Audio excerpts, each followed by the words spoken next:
जिंके भातंब्रेकर, तुम्ही बघता आहात लोकशाही न्यूज 6:30च्या न्यूजरूम लाईव्ह मध्ये आपल्या सर्वांचं स्वागत। आजचा आपला विषय आहे तो म्हणजे संपादकांच्या नजरेतून उद्धव ठाकरे। उद्धव ठाकरेंचा आज 60वा वाढदिवस आहे। सोबतच 28 नोव्हेंबर 2019ला ज्यावेळेला उद्धव ठाकरेंनी मुख्यमंत्री पदाची शपथ घेतली तेव्हापासून आजचा हा प्रवास आणि त्या आधी पक्षप्रमुख म्हणून त्यांनी बजावलेली जी कामगिरी आहे या सगळ्याचा उहापोह आपल्याला करायचा आहे। आपण बघितलं काही दिवसांपूर्वी सामना डिजिटलला दिलेल्या मुलाखतीमध्ये उद्धव ठाकरेंनी अनेक महत्त्वाच्या मुद्द्यांवर भाष्य केलं। 3 पक्षांचं महाविकास आघाडी सरकार चालवणं असेल, बुलेट ट्रेनचा मुद्दा असेल, साखरेचा मुद्दा असेल किंवा आत्ताच दूध दरवाढीचा आंदोलनाचा मुद्दा असेल, या सगळ्या मुद्द्यांवर ते बोलले। एक अतिशय परिपक्व नेते म्हणून बोलले। आधी ते पक्षप्रमुखाच्या भूमिकेत होते, मात्र आता ते मुख्यमंत्री आहेत। प्रशासन चालवण्याचा कोणताही अनुभव नसताना आता मुख्यमंत्री होऊन प्रशासन चालवणं, नोकरशाहीवर वचक ठेवणं, या सगळ्या गोष्टी उद्धव ठाकरे नेमकं व्यवस्थित करतायत का आणि ते ती कामगिरी बजावतायत ती व्यवस्थित आहे का याबद्दल देखील आपण मतं जाणून घेणार आहोत। आपल्या सोबत 2 ज्येष्ठ पत्रकार व्यक्ती आहेत, त्यांची मी तुम्हाला ओळख करून देणार आहे। पण सामना डिजिटलच्या मुलाखतीमध्ये उद्धव ठाकरे यांनी एक अतिशय महत्त्वाचं वक्तव्य केलं। सुरुवातीला आपण ते वक्तव्य नेमकं काय ते पाहूया।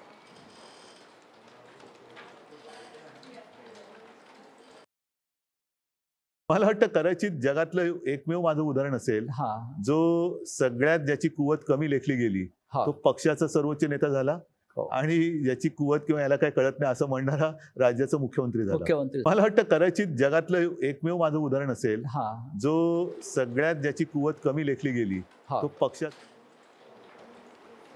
तर आपण ऐकलं उद्धव ठाकरे नेमकं काय म्हणाले। त्यांची कुवत कमी असेल असा मी एकमेव नेता होतो, पण आता मी मुख्यमंत्री आहे असं उद्धव ठाकरे म्हणतात। या सगळ्या विषयी आपण बोलूया आणि याच विषयी चर्चा करण्यासाठी आपल्या सोबत विदर्भ पुण्यनगरीचे संपादक रघुनाथ बांडे सर आहेत। सर, खूप खूप स्वागत आपलं लोकशाहीच्या या न्यूजरूम लाईव्ह मध्ये। आणि सोबतच नाशिकमधून आपल्यासोबत ज्येष्ठ पत्रकार सुधीर कावळे सर देखील आहेत। कावळे सर, आपलं देखील स्वागत। सुरुवातीला पांडे सर आपल्याकडे येतो। मुख्यमंत्री उद्धव ठाकरे आणि आधी शिवसेनेचे पक्षप्रमुख उद्धव ठाकरे, काय फरक जाणवतो, काय बदल जाणवतो? नक्कीच फरक आहे। पक्षप्रमुख म्हणून उद्धव ठाकरे आणि मुख्यमंत्री म्हणून उद्धव ठाकरे या दोघांमध्ये मोठा फरक आहे, परंतु एक त्यांचा समान भाग आहे की एक कौटुंबिक सदस्य म्हणून ते जनतेशी संवाद साधतात। संवाद साधताना त्यांच्यामध्ये एक वेगळ्या पद्धतीची आपल्याला आपुलकी बघायला मिळते आणि ती या पूर्वीच्या जेवढे काही म्हणून मुख्यमंत्री होऊन गेले ते प्रशासकीयदृष्ट्या योग्य असतील, राजकीयदृष्ट्या योग्य असतील, हे तुम्ही मगाशी त्यांचं विधान दाखवलं अनुरूप त्यांचं वर्तन आजपर्यंत जे आपल्याला बघायला मिळतं। परंतु महाराष्ट्राच्या समस्या मोठ्या प्रमाणात आवासून पुढे आहे, त्यांच्याकडे त्यांनी आणखी सकारात्मक आणि आव्हानात्मक दृष्टीनं बघणं महत्त्वाचं आहे असं मला मुख्यमंत्री उद्धव ठाकरे म्हणून सांगावं। बिलकुल। कावळे सर, काय नेमकं आपल्याला या संदर्भात वाटतं? पक्षप्रमुख असताना उद्धव ठाकरे आणि आता मुख्यमंत्री बनल्यावरचे उद्धव ठाकरे यात काय प्रामुख्यानं बदल जाणवतात? बदल असा जाणवतोय की ते आणखी परिपक्वपणाने काम करत आहेत। म्हणजे उद्धव ठाकरे यांच्या राजकारणाची सुरुवात जर का आपण बघितलं तर साधारण मला असं वाटतं की 95ला युतीचं सरकार आलं आणि त्याच्या अगोदर 94ला नाशिकमध्ये शिवसेनेने पहिल्यांदा महाअधिवेशन घेतलं होतं। तर त्या महाअधिवेशनाची जबाबदारी उद्धव ठाकरेंच्यावरती होती आणि मी त्यावेळेसपासून उद्धव ठाकरेंचं काम बघत आलेलो आहे। उद्धव ठाकरे यांनी वेगवेगळ्या निवडणुका हँडल केल्या, पक्ष हँडल केला, पक्षामध्ये बंडखोरी हँडल केली आणि मला विशेषतः असं वाटतं की मी 1997च्या निवडणुकीचा उल्लेख करेन। मग आम्ही उद्धव ठाकरेंच्यावरची आपण जो रिपोर्ट बनवला होता त्याच्यामध्ये नितीन भालेराव आणि प्रकाश आकोलकर साहेब दोघांचाही संवाद पण मी ऐकला। तर त्यातलं 97च्या निवडणुकीचं मला असं त्याच्यातलं जाणवलं की मी ती स्वतः कव्हर केलेली होती आणि त्याच्यानंतर मी त्याच्यावरती एक आग्रलेख सुद्धा लिहिला होता वृत्तमानस नावाच्या त्यावेळेसच्या सायंदैनिकामध्ये। तर त्याच्यामध्ये मी असं लिहिलं होतं की भाजप आणि सेना ही जरी युती असली तरी कंपॅरेटिव्ह जर का आपण बघितलं म्हणजे कोणी किती जागा लढवल्या आणि किती यश मिळवलं हे जर का बघितलं तर उद्धव ठाकरेंच्या शिवसेनेने मिळवलेलं यश हे भाजपपेक्षा त्यावेळेला महापालिकेच्या निवडणुकीमध्ये जास्त होतं। तेव्हा अशा बरोबर. पद्धतीने त्यावेळेसपासून त्यांनी पक्ष हँडल करत आलेला आहे. आणि मुख्य म्हणजे काही नेते, म्हणजे आपण नावही घ्यायला हरकत नाही, राज ठाकरे असतील, नारायण राणे असतील, भुजबळ साहेब असतील, हे जरी बाहेर पडले तरी त्याचा कोणताही परिणाम, आणि सगळ्यात मोठी गोष्ट म्हणजे बाळासाहेब ठाकरे गेले त्यानंतरही पक्ष संघटनेवरती त्याचा काहीही विपरीत परिणाम होऊ न देता त्यांनी पक्ष संघटना आहे ती मजबूत केली. आणि आता आपण मुख्यमंत्री झाल्यानंतर जर का बघितलं तर त्यावेळेस मला असं वाटतं की तुम्ही आता जे रिपोर्ट दाखवला होता की ते म्हणाले की मला खूप कमी लेखलं गेलं, तर माझं तर त्यापेक्षा म्हणणं असं आहे की आतापर्यंत भारतात बघू आपण किंवा जगात बघू आपण, तर वेगवेगळे मुख्यमंत्री असतील, पंतप्रधान असतील, वेगवेगळे राष्ट्राध्यक्ष असतील, तेव्हा त्यांना काहीतरी अनुभव होता राज्यकारभाराचा. परंतु उद्धव ठाकरे यांची पाठी कोरी होती. आणि अशा वेळेला संकट जे आलंय ते शतकातून एखाद्या वेळेला येणार संकट आलेलं आहे. म्हणजे हे अभूतपूर्व असं समीकरण झालेलं आहे की ज्यांना अनुभव नाही, आणि संकट मात्र फार मोठं आहे, परंतु हे संकट ते ज्या पद्धतीने हँडल करतायत, म्हणजे मला आकड्यांमध्ये शिरायचं नाही किंवा राज्यात इतके बळी आणि देशात इतके बळी, इतके रुग्ण अशा तुलनात्मक ह्याच्यात जायचं नाही मला. परंतु जर का आता म्हणजे मी नाशिक मधून बोलतोय, नाशिक मधला सुद्धा आपण जर का बघितलं तर कोरोना म्हणजे आमचे कलेक्टर इथले सूरज मांढरे साहेब आहेत, तेही चांगलं हँडल करतात त्यांची टीम. परंतु यांना गाईड करण्यासाठी जे काही करायला पाहिजे राज्याच्या टीमनी आणि त्याचे नेते म्हणून उद्धव ठाकरे यांनी ते इतकं अप्रतिमपणे करतायत. त्यामुळे महाराष्ट्रातला किंवा मुंबई सारख्या ठिकाणचा डेथ रेट आणि एकूणच रुग्ण बरं होण्याचं प्रमाण हे खूप मोठं आहे. आणि त्याचं खूप मोठं श्रेय त्यांच्या परिपक्व नेतृत्वाला द्यावं लागेल. आपण त्यांचे फेसबुक लाईव्ह बघितले असतील किंवा इतर त्यांची भाषणं बघितली असतील किंवा त्यांच्या केंद्रीय म्हणजे राज्य मंत्रिमंडळाच्या ज्या काही मिटिंगा झाल्या त्याचे निर्णयाची आपण बातम्या वाचल्या असतील, तेव्हा त्याच्यातून आपल्याला एक लक्षात येतं की 3 पक्षांचं सरकार आहे. राजकीय प्रश्न तुमचा नंतर असेल त्यावरती येऊ आपण नंतर, परंतु 3 पक्षांचं सरकार आहे. स्वतः ठाकरे यांना प्रशासनाचा अनुभव नाही, असं असताना अभूतपूर्व संकटाचं ती जी काही हँडल करतायत त्या कर्तृत्वाला काही तोडच नाही असं मला म्हणायचं आहे. बर पांडे सरांकडे पुन्हा एकदा जातो. पांडे सर, कावळे सर जसं म्हणाले की कोणताही प्रशासन चालवण्याचा अनुभव नसताना किंवा सुरुवातीला जर आपण त्यांचा प्रवास बघितला उद्धव ठाकरेंचा, तर फोटोग्राफर ते त्यानंतर शिवसेनेचे नेते बनले, त्यानंतर कार्याध्यक्ष झाले, मग पक्षप्रमुख बनले आणि आता मुख्यमंत्री आहेत. हा जो एक प्रवास विविध टप्प्यांचा आपण बघितला, तर परिपक्वतेमध्ये तर वाढ झाली असं सातत्यानं म्हटलं जातं, पण जसं त्यांचं कौतुक होतं तसं टीका करणारे देखील पुष्कळ जण आहेत. सर, त्याबद्दल नेमकं काय वाटतं? राजकारणात टीका ही स्वाभाविक आहे. म्हणजे मगही त्यांनी त्यांच्या मुलाखतीत म्हटलं की मी टीकाकारांकडे लक्ष देत नाही, फारसं टीका होतच राहणार. परंतु मला असं वाटतं टीकाकारांच्या टीकांमधून आपण काही शिकलं पाहिजे. गेल्या सरकारमध्ये सामनाने मोठ्या प्रमाणात सरकारवर टीका केली होती आणि त्या दृष्टीनं सरकार पुढे पुढे जात होतं.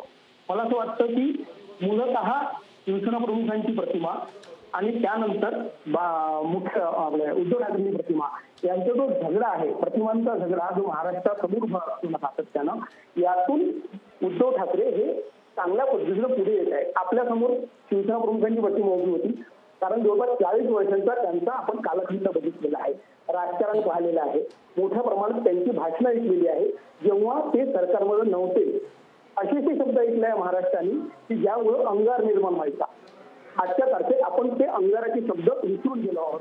गेल्या वर्षभरामध्ये आपण जर तपशिलात जर गेलो तर अंगार निर्माण होणारे शब्द महाराष्ट्रानं ऐकले नाही. महाराष्ट्राला जी शिवसेना अभिप्रेत होती किंवा शिवसेनेचा मुख्यमंत्री अभिप्रेत होता, तो मुख्यमंत्री आपल्याला अद्याप दिसला नाही. अर्थात त्याला अनेक कारणं पण असतील. करोनासारखा अत्यंत महाभयंकर असा आजार महाराष्ट्रापुढे उभा राहिला आणि त्यातून त्यांनी समजूतदारीला मार्ग काढण्याचे प्रयत्न केले. मी असं म्हणत नाही की त्यांनी प्रत्येक वेळा आक्रमक पद्धतीनं सगळं हँडल केलं पाहिजे, परंतु शिवसेना म्हणजे आक्रमक अशी वृत्ती महाराष्ट्रानं आजवर बघितली. त्यामुळं शिवसेना प्रमुखांच्या प्रतिमेतून उद्धव ठाकरेंना आपण कायमस्वरूपी बघतो. आणि त्या दोन्ही दिवसाच्या मुलाखती जर आपण बघितल्या किंवा 2 तासच्या मुलाखतीची जर बघितले तर अत्यंत संयमी पद्धतीनं उद्धव ठाकरेंनी महाराष्ट्राच्या मुख्यमंत्र्यांची भूमिका आणि पक्षप्रमुख कसा असावा याचं एक उदाहरण घालून दिलं. पण मला असं वाटतं ते पुरेसं नाही. महाराष्ट्रापुढे अत्यंत गंभीर समस्या उभ्या आहेत आणि मुख्यमंत्री त्या दृष्टीनं कमी पडतायत का, महाराष्ट्राच्या मुंबईच्या बाहेर मुख्यमंत्र्यांनी बघितलं पाहिजे का, असे असंख्य प्रश्न विरोधी पक्ष म्हणून विरोधी पक्षाचे नेते पुढे करतात. तेच पत्रकार म्हणून मला पण जाणवतात. महाराष्ट्रापुढे नुसतं शैली भूमिका कामाची नाही. मगही त्यांनी बोलताना सांगितलं कालच्या मुलासाठी की संयम की यम ही तोड होणार नाही. आपल्याला प्रामुख्याने शब्दांचा खेळ न करता राजकारण आणि मुत्सद्देगिरी सध्या महाराष्ट्रापुरते महत्वाचे उदाहरणं आपण समोर आणून अनेक समस्या आहेत. 2 दिवसाच्या त्यांच्या मुलाखतीमध्ये त्यांनी ज्या समस्यांना हात घालायला हवा होता त्यामध्ये हात घातला दिसत नाही. शेतकऱ्यांची मोठी समस्या मुंबईतून बाहेर उभी आहे. ऊस उत्पादकांचे प्रश्न आहे, दूध उत्पादकांचे प्रश्न आहे, मत्स्योद्योगाचा प्रश्न आहे, बेरोजगारीचा प्रश्न आहे, तरुणांचे प्रश्न आहे, औषधांचा काळा बाजार आहे आणि अनेक ठिकाणच्या क्वारंटाईन सेंटरमध्ये उद्दामगिरी सुरू आहे. यावर मुख्यमंत्र्यांनी त्या मुलाखतीतून प्रकाश टाकायला पाहिजे होता. मला असं वाटते त्या ठिकाणी ही मुलाखत पोहोचलीच नाही. आपल्याला 60 वर्षाचे मुख्यमंत्री आणि मुख्यमंत्र्यांचं पहिलं वर्ष यावर न खेळता प्रचंड ताकदवान असा मुख्यमंत्री महाराष्ट्राचा असावा. शिवसेना प्रमुखांचं जे स्वप्न आहे की महाराष्ट्राचा मुख्यमंत्री शिवसेनेचा मुख्यमंत्री कसा असेल तो मुख्यमंत्री आपल्याला बघायचा आहे. गेल्या 2 तासाच्या मुलाखतीतून आपण संयमी मुख्यमंत्री अनुभवलेले आहेत. मला वाटतं आक्रमक मुख्यमंत्री बघायची खऱ्या अर्थानं गरज आहे. बिलकुल. पण पांडे सर, याच महत्त्वाच्या मुद्द्यावर आणखीन एक प्रश्न विचारावा वाटतो, तो म्हणजे ज्या वेळेला मुख्यमंत्री उद्धव ठाकरे फेसबुक लाईव्ह करत होते, सोशल मीडियावर त्याच्या इमिजिएटली फीडबॅक भरपूर लोकांनी बघितला. एक संयम जो दाखवण्याची गरज होती तो उद्धव ठाकरे दाखवत आहेत. त्यांच्या नेतृत्व गुणांचं कौतुक केलं गेलं. म्हणजे आपण तुलनात्मकरित्या या सगळ्याचा जर विचार केला नाही तर राज्याचे मुख्यमंत्री म्हणून लोकांना जो एक धीर देण्याची गरज होती या अशा संकट काळामध्ये तो उद्धव ठाकरे खूप व्यवस्थित दिला. अनेक सूचना केल्या. अशा तातडीनं प्रतिक्रिया देखील येऊ लागलेल्या होत्या. मग अशा परिस्थितीमध्ये परिपक्वता आणि मुख्यमंत्री म्हणून लोकांना केलेलं त्याबद्दलचं आवाहन याचं कौतुक होतंय. या सगळ्या पार्श्वभूमीवर राज्याला आणखी कणखर किंवा आक्रमक नेतृत्व गरजेचं आहे का असा देखील प्रश्न विचारला गेला. त्यावरही लोकांनी प्रत्युत्तर दिलं. मग खरंच याची राज्याला गरज होती का? म्हणजे खरंच आक्रमकच नेतृत्व असण्याची गरज आहे का? शांत संयमी नेतृत्व राज्याला व्यवस्थित उपयोगी पडू शकत नाही असं वाटतं? नाही, पडतं, बिलकुल पडतं. तुमच्याशी मी सहमत आहे. संयमी नेतृत्वाची खऱ्या अर्थाने गरज जी होती ती त्यांच्या फेसबुक लाईव्ह मधून जे 3-4 वेळा ते आपल्याला दिसू लागले त्यातनं ती प्रकर्षानं जाणवली आणि महाराष्ट्रात ती चांगल्या पद्धतीनं स्वीकारली सुद्धा. परंतु प्रश्न असा निर्माण झाला नंतरच्या काळात, संयमी म्हणजे काय? प्रशासन मोठ्या प्रमाणात अंगावर आलं. लोकांचं ऐकत नव्हतं प्रशासन. तुम्ही वेगळ्या पद्धतीनं प्रशासनाचे प्रमुख म्हणून हाताळत आले असती व्यवस्था, परंतु तसं दिसलं नाही. सामान्य माणसांना दिलासा देण्याचं उत्तम काम मुख्यमंत्र्यांनी केलं. त्याला 100 मार्क आहेत. मधल्या काळामध्ये एक जो रिव्ह्यू आला होता त्यामध्ये मुख्यमंत्र्यांना चांगल्या पद्धतीचं स्थान देश पातळीवरील मुख्यमंत्र्यांच्या तुलनेमध्ये मिळालेलं आहे. त्याच्याबद्दल दुमत नाही.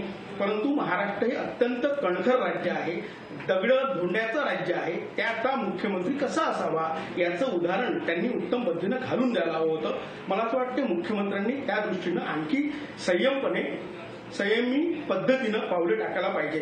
या 2 दिवसाच्या मुलाखतीतून कौटुंबिक मुख्यमंत्री दिसले. म्हणजे महाराष्ट्र कुटुंब म्हणून आपण मुख्यमंत्र्यांकडे बघू शकतो. त्या पद्धतीचे मुख्यमंत्री आपल्याला बघायला मिळाले. पण सातत्यानं कुटुंब प्रमुख हा असा भाव आपण महाराष्ट्राच्या दृष्टिकोनातून बघू शकत नाही. महाराष्ट्राचा मुख्यमंत्री प्रशासनाची एक जरब निर्माण व्हायला पाहिजे. आज जे त्यांनी वाक्य वापरलं, राऊत साहेबांनी त्यांना विचारलं की मनमोहन सिंगांच्या संदर्भातला विषय होता. त्यांनी त्यातलं जे वाक्य त्यांनी म्हणजे सूचक विधान केलं की मला प्रशासनाचा अनुभव नाही, त्यामुळे महाराजांचे भानही नाही. मला असं वाटतं प्रत्येक याच्या आधीच्या मुख्यमंत्र्यांनी सुद्धा माझं प्रशासन ऐकत नाही असा एक मोठ्या प्रमाणात नागपुरातच असताना म्हटलं होतं की माझं प्रशासन ऐकत नाही, मी काय करू. आणि त्याच्यानंतर प्रशासन त्यांनी इतक्या लिलया पेललं की मोठ्या प्रमाणात गेले 4 वर्ष आपण प्रशासन कुठल्या गतिमानतेनं चाललं याचा अनुभव घेतला. मला असं वाटतं प्रत्येक वेळेस की मला अनुभव नाही, प्रचंड मोठा अनुभव आहे. ज्या महाराष्ट्रातून, ज्या घरातून, ज्या मातोश्रीतून देशाचे लोकसभा अध्यक्ष झाले, ज्या देशात ज्या मातोश्रीतून 2 मुख्यमंत्री निर्माण झाले, असंख्य असे नगरसेवक तयार झाले, असंख्य असे महापौर निर्माण झाले, आमदार खासदार मोठ्या प्रमाणात निर्माण झाले, तिथं अनुभव नाही असं म्हणणं योग्य होणार नाही. उद्धव ठाकरे अत्यंत संयमी नेते आहेत, महाराष्ट्राचे अत्यंत लाडके मुख्यमंत्री आहेत. त्यांच्याकडे विपुल प्रमाणात राजकीय अनुभव आहे, मुत्सद्देगिरी आहे. मला असं वाटते राजकारण चालवताना त्यांनी ज्या पद्धतीत धाडसी पावलं टाकायला हवे होते त्यांनी धाडसी पावलाचा अंगीकार आता केला पाहिजे. संयम वगैरे ह्या गोष्टी नक्कीच असल्या पाहिजेत. मुख्यमंत्र्या दृष्टी आपण बघत असतो. बिलकुल. पांडे सर, आणखीन एक महत्त्वाचा प्रश्न.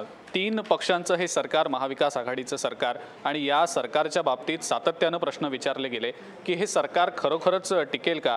पण ज्या ज्या वेळेला हे प्रश्न उपस्थित केले गेले त्या वेळेला संजय राऊत असतील किंवा स्वतः मुख्यमंत्री उद्धव ठाकरे असतील हे त्यावर स्पष्टीकरण देत होते. त्याही मुलाखतीत, परवा सामना डिजिटलला दिलेल्या मुलाखतीतही उद्धव ठाकरेंनी त्याही वेळेला म्हटलं की सरकार पाडायचं असेल तर पाडा, खुशाल पाडा, थेट आव्हान दिलं. पण असं सातत्यानं का विचारलं जातं? उद्धव ठाकरे हे एक क्षमता असलेले नेते आहेत, सगळे म्हणतायत, पण मग या 3 पक्षांची मोट बांधून ठेवण्यामध्ये खरंच ते अपयशी ठरतील असं वाटतं का? आणि दुसरं, ज्या वेळेला सरकारचा रिमोट कंट्रोल किंवा स्टेअरिंग कोणाच्या हातात आहे असा प्रश्न विचारला गेला त्या वेळेला राष्ट्रवादी काँग्रेस आणि शरद पवार हेच खरं सरकार चालवत आहेत असं अनेक जण म्हणतात. अनेक पत्रकारांचं देखील तसंच मत आहे. पण यामध्ये खरंच तुम्हाला तथ्य वाटतं का?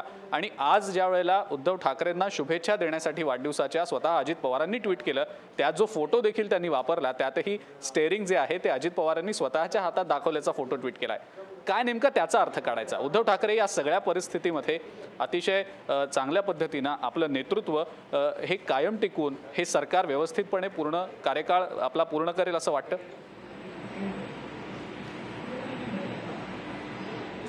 कसं आहे ना, राजकारणामध्ये कुरघोड्या हा एक स्वतंत्र चर्चेचा विषय असतो. सातत्यानं राजकीय नेते एकमेकांवर कुरघोड्या करत असतात. राजकारण रात्रीतून पलटवू शकतात अशी त्यांची कसब असते. मला असं वाटतं की उद्धव ठाकरे यांची जी गेल्या 7 महिन्याची जी कारकीर्द आहे, 7-8 महिन्याची, ती अत्यंत चांगली आहे. आणि मुळात गंमत अशी आहे ना की त्यांना आव्हानांना तोंड द्यावं लागतं आहे. मोठं आव्हान आहे. आजाराचं हे जी महामारी आलेली आहे हे खूप मोठं आव्हान आहे आणि ते पेलण्याची क्षमता त्यांच्यामध्ये नक्कीच आहे. प्रश्न असा आहे ना, जेव्हा 3 पक्षाचं सरकार चालवलं जातं तेव्हा अशा गोष्टी आपसूक येतात. राजकारणामध्ये 13 दिवसात सरकार पाडलं गेलं, 12 दिवसात सरकार पाडलं गेलं. कर्नाटकातल्या सरकारमध्ये आल्या दिवसापासून अस्थिरता होती. मला असं वाटतं की देवेगौडांनी जेव्हा ट्विट केलं की तुम्ही किती विश्वास ठेवू शकता काँग्रेसवर जेव्हा सत्ता स्थापन करत होते उद्धव ठाकरे, त्याला काही उत्तर नव्हतं. मला असं वाटतं की राजकारणामध्ये अस्थिरता हा कायम भाग आहे आणि परिस्थिती ही त्यावर तो उत्तर आहे. 3 पक्षाचं सरकार चालवताना काँग्रेसचे ध्येय धोरणं, राष्ट्रवादी ध्येय धोरणं हे एकत्र त्यांनी जुळवली आणि सरकार पुढे नेलं निश्चितच. परंतु आज त्यांनी गाडी चालवताना जो ट्विट केलेला फोटो आहे अजित पवारांचा, त्याच्यावर राऊत साहेबांचं जे उत्तर आहे तेही आपण लक्षात घेतलं पाहिजे की गाडी उद्धव ठाकरे चालवतात, तुम्ही साईडला बसले आहेत किंवा सोबत आहात. राजकारणामध्ये या गोष्टी होणारच आहेत आणि 5 वर्ष राज्यकारभार चालू देणं हे काँग्रेसचा एकही मुख्यमंत्री, अपवाद असतील कदाचित, परंतु आपण बघितलं की काँग्रेस पक्षाचा एकही मुख्यमंत्री सलग 5 वर्ष कारभार करू शकलेला नाही आहे. काँग्रेस कायम अस्थिर ठेवत आलेलं आहे राज्य. या पार्श्वभूमीवर मुख्यमंत्री उद्धव ठाकरे यांना अशाच बिकट वाटा पुढे चालाव्या लागतील. अनेक प्रश्न महाराष्ट्रासमोर आहेत. काँग्रेसचे अनेक ध्येय उद्दिष्ट आहेत. सरकार चालवण्यासाठी नुसतंच प्रशासन आहे किंवा राजकारण आहे म्हणून नाही, अनेक गोष्टी ज्या असतात ज्या प्रशासन आणि सरकार चालवताना लागत असतात त्याच्यावर बोट ठेवून राष्ट्रवादी काँग्रेस आणि काँग्रेस मुद्दाहून त्रास द्यायचा प्रयत्न करतील. आपण गेल्या मागच्या महिन्याभरात बघितलं बदल्यांवरून जे वाद झाले. मी तुम्हाला इथं जाणीवपूर्वक एक गोष्ट सांगतो की जेव्हा राष्ट्रवादी काँग्रेसच्या नेत्यांनी शपथ घेतली आपल्या मंत्रिपदाची, त्यानंतर यशवंतराव चव्हाण संकुलामध्ये पवार साहेबांनी मिटिंग घेतली. त्या मिटिंगमध्ये त्यांनी काय सांगितलं होतं की तुम्ही बदल्यांवर लक्ष करू नका, तुम्ही तुमचं समाजकार्य हाती घ्या. प्रश्न काय निर्माण झाला, नंतरच्या काळात सगळ्यांचं लक्ष बदल्यांवर गेलं आणि त्या गेल्या महिन्याभरापासून बदल्या बघतो, सतत बदल्या होत आहेत, रोज बदल्याचं धोरण निश्चित केलं पाहिजे ना, ते होत नाहीये. मग याचा माणूस लावायचा की त्याचा माणूस लावायचा, कलेक्टर कोणता नेमायचा की प्रशासक कोणता नेमायचा, यावरून वाद हे आघाडी सरकारमध्ये कायम असतात. आपण याच्या आधीची जेव्हा आघाडी सरकार होती, काँग्रेस आणि राष्ट्रवादी सरकार होतं, तेव्हाचे जर तपशील आपण बघितले तर ते असेच होते. सरकार याच पद्धतीने चालतात. फक्त चालवणाऱ्याच्या हातात जर चांगल्या पद्धतीने लगाम असेल तर तो एक सरकार पुढे निघतं, असा आजवरचा आपल्याला अनुभव बघता येईल. मला असं वाटतं उद्धव ठाकरे त्या दृष्टीनं तरवेद आहेत. शिवसेना सारखा पक्ष चालवणं सोपी गोष्ट नाही. 2014च्या निवडणुकीमध्ये ते एकटे लढले होते आणि आजच्या असलेल्या संख्येपेक्षा अधिक संख्या त्यांची होती. जळगावच्या सभेमध्ये त्यांनी थेट वार अमित शहांवर केला होता की फौजा येत आहेत म्हणून, औरंगजेबाच्या फौजा येत आहेत. इतकी कणखर भूमिका घेणारे उद्धव ठाकरे मला असं वाटते नक्कीच या महाराष्ट्राचे कणखर मुख्यमंत्री असतील. या ज्या काही थोड्या बहुत गोष्टी घडतील त्या त्यांनी पेलल्या पाहिजेत एवढंच अपेक्षा आहे. बिलकुल. आपण पुन्हा एकदा कावळे सरांकडे जाऊया. कावळे सर, या सगळ्या म्हणजे विश्लेषणातून आपण म्हणूया उद्धव ठाकरे हे कणखर मुख्यमंत्री होतील असा विश्वास तर व्यक्त केलाच जातोय. मात्र महाविकास आघाडीचं हे 3 पक्षांचं सरकार चालवणं खूप मोठं आव्हान आहे. शिवसेनेसारखा इतका मोठा पक्ष सांभाळणं, तो वाढवणं आणि आता सत्तेमध्ये आल्यानंतर शिवसेनेवर आणखीन जबाबदारी आलेली आहे. या सगळ्या पार्श्वभूमीवर उद्धव ठाकरेंनी आता आणखी कणखर बनण्याची खरंच गरज आहे का? किंवा आता म्हणजे मुख्यमंत्री बनल्यावर आणि ज्या वेळेला ते पक्षप्रमुख होते त्यावेळेला मुख्यमंत्री बनल्यानंतर नेमक्या कोणकोणत्या गोष्टी त्यांनी बदललेल्या आहेत असं वाटतं आणि आणखीन कदाचित त्यांनी अनेक गोष्टी बदलण्याची अपेक्षा देखील व्यक्त केली गेली किंवा जातीय, त्याबद्दल सर काय सांगाल? कणखर असणं म्हणजेच चांगला प्रशासक असणं असं नाही असं मला वाटतं. त्याच्यामुळे त्यांनी कणखर व्हायला पाहिजे का? तर कणखर बोलणं आणि काहीतरी इशारा देणं, धमक्या देणं आणि मोठ्या काहीतरी एकदम वेगळ्या टोन मध्ये बोलणं यापेक्षा सुद्धा ते ज्या पद्धतीने काम करतात ती पद्धत खूप वेगळी आहे. त्याच्यामुळे ते पूर्ण पाय रोवून उभे आहेत. त्याच्यामुळे त्यांना काही कणखरपणाने जर का बोलायचं म्हणजे मी हे सहन करणार नाही, हे चालू देणार नाही असंच फक्त बोलायचं असेल तर ते बोलायला पण ते काही कमी करणार नाही.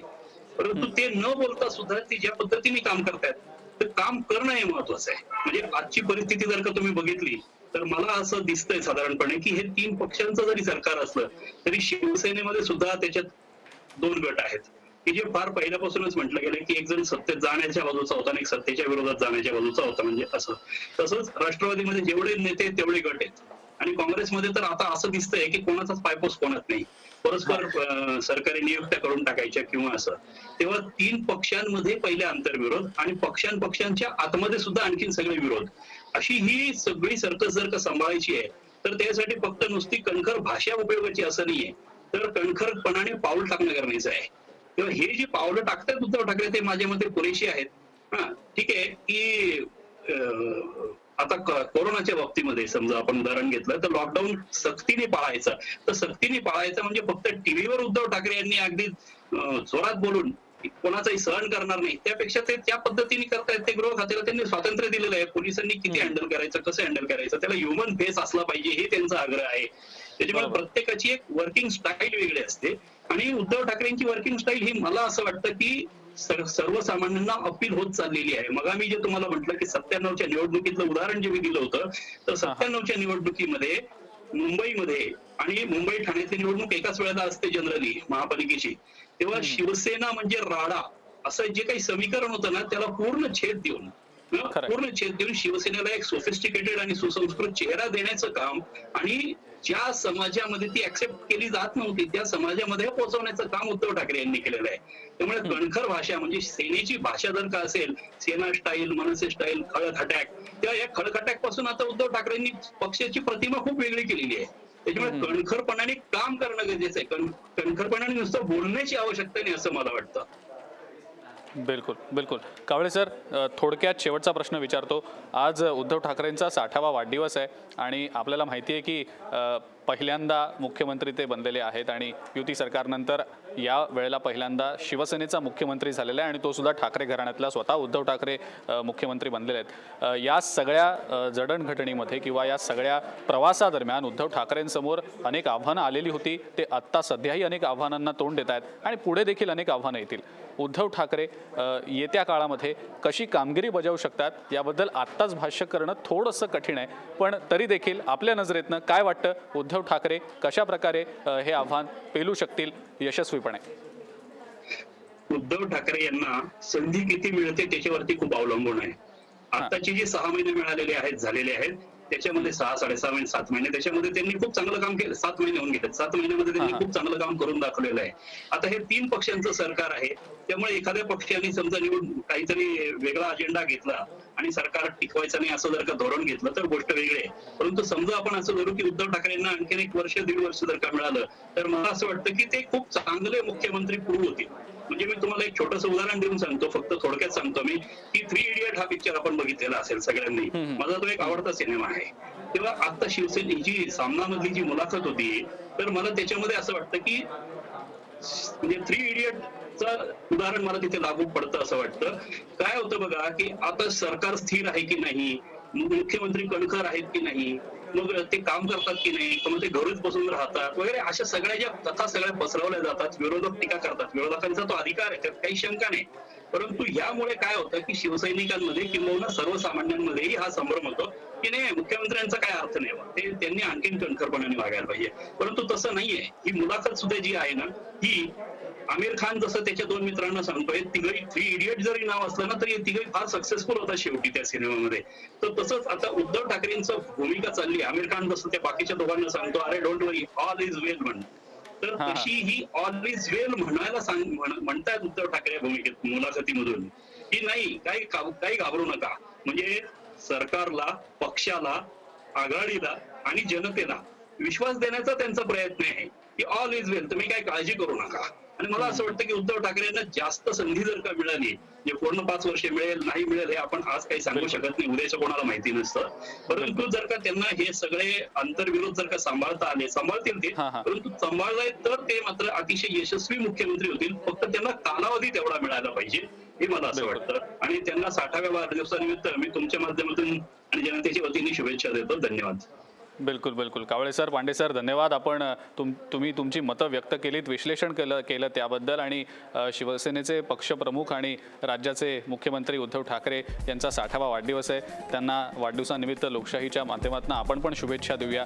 आणि यापुढे आता जो कार्यकाळ त्यांचा असणार आहे तो आणखीन कदाचित अनेक आव्हानांचा असणार आहे, पण ही आव्हानं देखील ते यशस्वीपणे पेलतील अशी आशा आपण करूया. न्यूजरूम लाईव्हमध्ये आज आपण इथंच थांबूया. ताज्या बातम्यांसाठी बघत राहा लोकशाही न्यूज.